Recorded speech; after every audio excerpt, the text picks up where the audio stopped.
రీసెంట్‌గా మేమైతే ఒక గుడికెళ్ళాము. ఈ గుడి ఏంటో నెల్లూరు జిల్లా వాళ్ళకి మాక్సిమం టు మాక్సిమం అందరికి తెలిసే ఉంటుంది. గుడి నేమ్ ఏదో తెలిసిన వాళ్ళు కామెంట్ చేయండి. నేను లాస్ట్‌లో చెప్తాను. స్టార్టింగ్‌లో వచ్చేసి ఇలా దేవుడికి పొంగల్ చేసింటారు కదా, అది 5 టైమ్స్ పెట్టారు. దేవుని కోసం తెచ్చిన గాజులు, పూలు, పసుపు, కుంకుమ అన్నీ వేసేసి దేవుడికి దండం పెట్టేసుకున్నారు.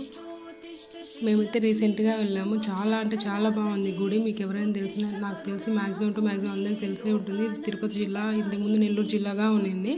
ఇప్పుడు వచ్చేసి తిరుపతి జిల్లాకి చేంజ్ చేశారు. చూడండి, ఇలా త్రిశూలంకి గాజులు వేశారు. వేసిన తర్వాత మేము బయటనే టెంకాయ కొడతారు. ఇక్కడ లోపలికైతే మేము అలో చేయరు. ఇది అమ్మవారి గుడి. చూడండి, ఇక్కడ ఒక రావి చెట్టు ఉంది. రావి చెట్టుకి ఎవరికైనా ముక్కుబడి ఏదైనా ఉంటే పిల్లల కోసం అందు ఇక్కడ ఉయ్యాల కడతారు. అలా చేస్తే జరుగుతుందంట. చూడండి అమ్మవారి గుడి ఎంత బాగుందో, చాలా అంటే చాలా బాగుంది. నెక్స్ట్ ఇక్కడ నుంచి మేము ఎక్కడికి వెళ్ళాము అనేది నెక్స్ట్ వీడియోస్లో అప్లోడ్ చేస్తాను. చాలా అంటే చాలా బాగా ఎంజాయ్ చేస్తాము. ఆ రోజు వచ్చేసి అమ్మవారి దర్శనం అయిన తర్వాత మేము ఒక వేరే ప్లేస్కి వెళ్ళాము. అది నెక్స్ట్ వీడియోస్లో అప్లోడ్ చేస్తాను. అంతవరకు వెయిట్ చేస్తూ ఉండండి. Thank you for watching. మీ దగ్గరికి ఈ వీడియో నచ్చినట్లయితే లైక్ చేయండి.